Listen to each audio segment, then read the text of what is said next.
ओम शांति। प्यारे मीठे भाइयों बहनों, गुड मॉर्निंग। कैसे हैं आप सब? शिव बाबा को याद करें अपने को आत्मा समझ के। आज की कहानी से सीखेंगे, एक ही घड़ी मुरहुत में जन्म लेने पर भी सबके कर्म और भाग्य अलग अलग क्यों होते हैं? बोलिए। तो एक बार एक राजा ने विद्वान ज्योतिषियों की सभा बुलाकर प्रश्न किया कि मेरी जन्म पत्रिका के अनुसार मेरा राजा बनने का योग था, मैं राजा बना, किंतु उसी घड़ी मुहूर्त में अनेक जातकों ने भी तो जन्म लिया होगा जो राजा नहीं बन सके। क्यों? इसका क्या कारण है? राजा की इस प्रश्न से सब निरुत्तर हो गए। अचानक एक वृद्ध खड़े हुए और बोले, महाराज, आपको यहाँ से कुछ दूर घने जंगल में एक महात्मा मिलेंगे,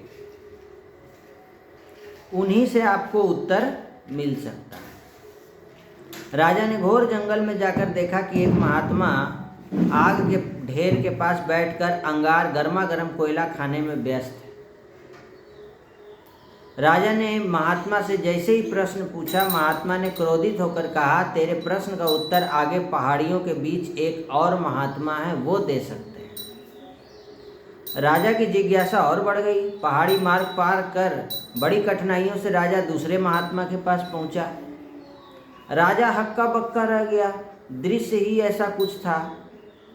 वे महात्मा अपनी ही मांस चिमटे से नोच नोच कर खा रहे थे। राजा को महात्मा ने भी डांटते हुए कहा कि मैं भूख से बेचैन हूँ, मेरे पास समय नहीं है। आगे आदिवासी गांव में एक बालक जन्म लेने वाला है जो कुछ ही देर तक जिंदा रहेगा। वह बालक तेरे प्रश्न का उत्तर दे सकता है। राजा बड़ा बेचैन हुआ। बड़ी अजब पहेली बन गया मेरा प्रश्न। उत्सुकता प्रबल थी। राजा पुनः कठिन मार्ग पार कर उस गांव में पहुंचा। गांव में उस दंपति के घर पहुंचकर सारी बात कही। जैसे ही बच्चा पैदा हुआ, दंपति ने नाल सहित बालक राजा के सम्मुख उपस्थित किया। राजा को देखते ही बालक हंसते हुए बोलने लगा, राजन, मेरे पास भी समय नहीं है, किंतु अपना उत्तर सुन लो। तुम, मैं और दोनों महात्मा 7 जन्म पहले चारों भाई राजकुमार थे। एक बार शिकार खेलते खेलते हम जंगल में 3 दिन तक भूखे प्यासे भटकते रहे। अचानक हम चारों भाइयों को आटे की एक पोटली मिली। हमने उसकी 4 बाटी सेकी, रोटी सेकी। अपनी अपनी बाटी लेकर खाने बैठे ही थे कि भूख प्यास से तड़पते हुए एक महात्मा वहां आ गए। अंगार खाने वाले भाइयों से उन्होंने कहा, बेटा, मैं 10 दिन से भूखा हूँ, अपनी बाटी में से मुझे भी कुछ दे दो। मुझ पर दया करो, जिसने मेरा भी जीवन बच जाए।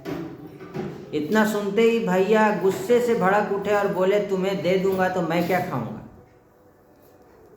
आग, चलो भागो यहाँ से। वे महात्मा फिर मांस खाने वाले भैया के निकट आए। उनसे भी अपनी बात कही, किंतु उन भैया ने भी महात्मा से गुस्से में आकर क्या कहा कि बड़ी मुश्किल से ये रोटी मिला है, तुम्हें दे दूंगा तो मैं क्या अपना मांस नोच कर खाऊंगा? भूख से लाचार वे महात्मा मेरे पास भी आए और मुझसे भी रोटी मांगी, किंतु मैंने भी भूख में धैर्य खोकर कह दिया, चलो आगे बढ़ो, मैं क्या भूखा रहूँगा? अंतिम आशा लिए वो महात्मा उस राजा के पास गए कि हे राजन, आपके पास भी आए, दया की याचना की। दया करते हुए खुशी से आपने मुझे रोटी का आधा रोटी जो है आदर सहित उस महात्मा को दे दिया। और रोटी पाकर महात्मा बड़े खुश हुए और बोले कि तुम्हारा भविष्य तुम्हारे कर्म और व्यवहार से फलेगा। बालक ने कहा, इस प्रकार उस घटना के आधार पर हम अपना अपना भोग भोग रहे हैं। देख लो कहाँ कहाँ गया था। एक साधु मांस नोच रहा था, एक बच्चा 2 ही घंटा के लिए जीवित रहना रहेगा, उसके बाद तो नहीं रहेगा, और एक ठो और कौन था? कोयला खा रहा था। और एगो क्या बना था? राजा बन गया था। तो वही उसका प्रश्न था कि मैं राजा कैसे बन गया, बाकी लोग ये कैसे बन गए?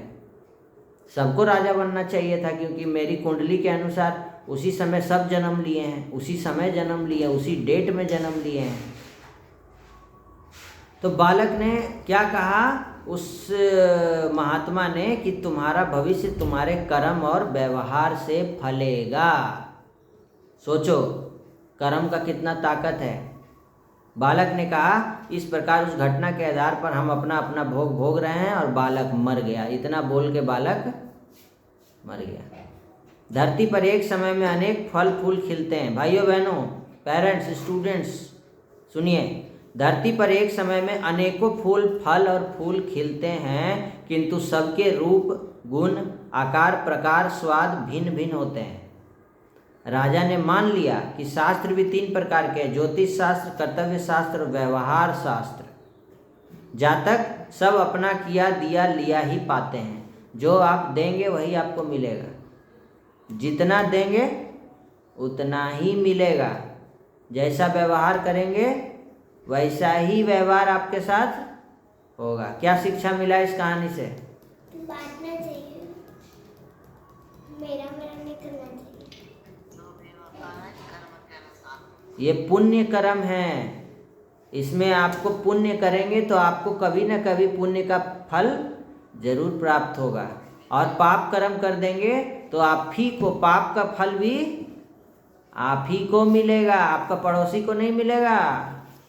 तो बड़ी सोच समझ के कोई भी कर्म करना है। मीठा बोलना है, कम बोलना है, धीरे बोलना है, सोच समझ के बोलना है। अच्छा बोलना है, अच्छा सोचना है, अच्छा देखना है, अच्छा खाना है, अच्छा सोचना है। यही है जीवन। गलत पासवर्ड से एक छोटा सा मोबाइल नहीं खुलता है। अगर आप मोबाइल में गलत पासवर्ड डालिए, खुल जाएगा? कभी नहीं। तो सोचिए गलत कर्मों से स्वर्ग के दरवाजे कैसे खुलेंगे? एक गलत पासवर्ड से मोबाइल नहीं खुलता है, तो गलत कर्मों से स्वर्ग के दरवाजे कभी खुलेंगे? आप कौन सा सपना देख रहे हैं? तो हमको अपने कर्मों को देखना है। इन आँखों के द्वारा कौन सा कर्म हो रहा है, इस मुख के द्वारा कौन सा कर्म हो रहा है, कानों के द्वारा कौन सा कर्म हो रहा है, हम लोग कौन सा कर्म कर रहे हैं, क्या खा रहे हैं, क्या सोच रहे हैं, क्या बोल रहे हैं, क्या पी रहे हैं। सारा कर्मों का खेल है। अपना भाग्य आप खुद बिगाड़ रहे हैं और अपना भाग्य आप खुद बना रहे हैं। तो अच्छे कर्म से भाग्य क्या होता है? बनता है। अब बुरे कर्म से? बुरे कर्म का बुरा नतीजा। क्यों भाई चाचा? हाँ भतीजा। आज की मुरली का सार पहले देख लेते हैं। मीठे मीठे सर्विसेबल बच्चे। आज बाबा देखो चेंज किए, मीठे मीठे सर्विसेबल बच्चे, ऐसा कोई भी काम नहीं करना जिससे सर्विस में कोई भी विघ्न, पाप हो जाए। ऐसा कोई काम नहीं करना जो पाप हो जाए। छोटी बहन को मारना पाप है। छोटी बहन को गाली देना पाप है। बड़ी बहन को मारना पाप है। बड़ी बहन का बात नहीं सुनना पाप है। माँ बाप का बात नहीं सुनना पाप है। रिस्पेक्ट नहीं करना पाप है। एक दूसरे को निगेटिव सोचना पाप है। तो हम लोग पाप कर रहे हैं कि पुण्य? अगर सामने वाला पाप कर रहा है, आपको पता है कि सामने वाला पाप कर रहा है, तो उसको भी शिव बाबा को याद करके साकाश देना है कि इसका भी बुद्धि का ताला खुल जाए। उसको भी आप प्यार से समझाएंगे, ना कि गुस्सा से। गुस्सा करना भी पाप है। तुम बच्चों को, बाबा ने आज कहा है कि तुम बच्चों को तो एकदम एक्यूरेट देवता बनना है, देवी बनना है। तुमको दुर्गा जी बनना है, ताकि महिषासुर रूपी विकारों, काम, क्रोध, लोभ, मोह, अहंकार, ईर्ष्या, द्वेष सब खत्म हो जाए। ठीक है? अंदर बाहर तुमको सच्चा रहना है शिव बाबा से। भगवान से झूठ नहीं बोलना है। अब खा लिए हैं उल्टा पुल्टा खाना, भगवान से क्या बोल रहे हैं? नहीं खाए हैं, भगवान नहीं देख रहे हैं। पढ़ाई में कभी भी गफलत नहीं करना। शिव बाबा पढ़ाने आए और आप बैठे भी नहीं है पढ़ने के लिए, तो गफलत हुआ ना। कभी भी संशय बुद्धि नहीं बनना और सबको ये खुशखबरी सुनाना, शिव बाबा आ चुके हैं और वो हम बच्चों को नरक से स्वर्ग में ले जा रहे हैं, पतित से पावन बना रहे हैं। तो सदा पुण्य का खाता जमा करने वाले मीठे मीठे बच्चे, बाबा आज हम बच्चों को पुण्य का खाता जमा करने वाले और कराने वाले दोनों बना के मास्टर शिक्षक बना दिए। तुम तो दूसरों के लिए प्रकाश हो, तुम अंधकार वाले कर्म कैसे कर सकते हो? चाहे लाख परिस्थिति आ जाए लेकिन सदा सच सच के मार्ग पे चलना, क्योंकि झूठ का मार्ग चलेंगे तो झूठे रास्ते पर नरक में पहुंच जाएंगे। वो कहानी से क्या सीख मिला? एक तो राजा बन गया, एक तो जन्म लेते ही 2 घंटा में मर गया, एक तो मांस नोच के खा रहा था, उसको खाने नहीं नसीब हो रहा जंगल में, और एक तो कोयला खा रहा था, उसको तो घास भी नसीब नहीं हुआ, कोयला खा रहा है। तो ये सारा कर्मों का खेल है। और संगठन के महत्व को समझिए। गोवर्धन पर्वत कैसे उठेगा? सहयोग से। इतना बाबा का सेंटर खुला हुआ है, कहीं भी जाके सेवा करिए, अपना सहयोग दीजिए बाबा की याद में। आज बाबा ने कहा है कि तुम कार्ड छपवाओ, सबको निमंत्रण दो।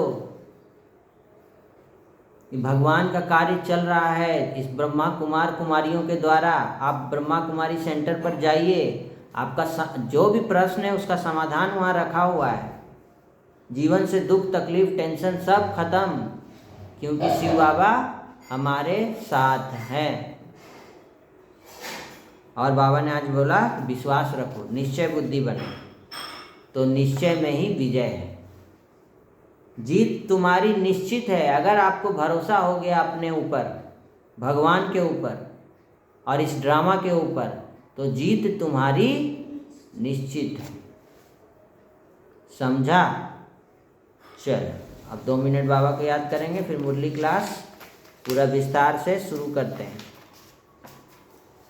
रेड लाइट, अपने को आत्मा देखेंगे। हाँ रेड लाइट, हाँ ट्यूबलाइट बंद करो। अपने को संकल्प कीजिए, मैं एक ज्योति बिंदु आत्मा हूँ।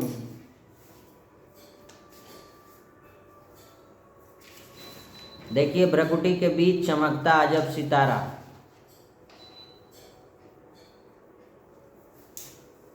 अपने को सम्मान दीजिए, मैं एक शांत स्वरूप आत्मा हूँ। बाबा कह रहे मीठे बच्चे, आप एक शांत स्वरूप आत्मा हो। आप परम पिता परमात्मा की संतान हो,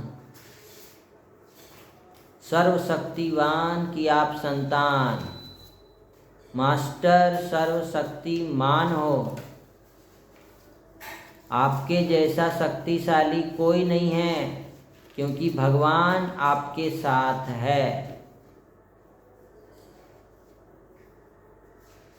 आप सदा खुश रहने वाली आत्मा हो। आप हर परिस्थिति में सदा शांत और खुश रहने वाली आत्मा हो। आप सदा स्वस्थ आत्मा हो, निरोगी आत्मा हो।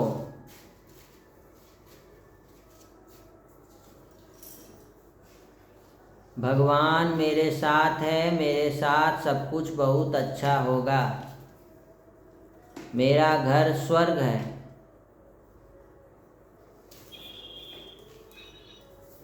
मेरे घर में रहने वाले सभी पुण्य आत्मा हैं, महान आत्मा हैं, सब बहुत अच्छे हैं। ओम शांति।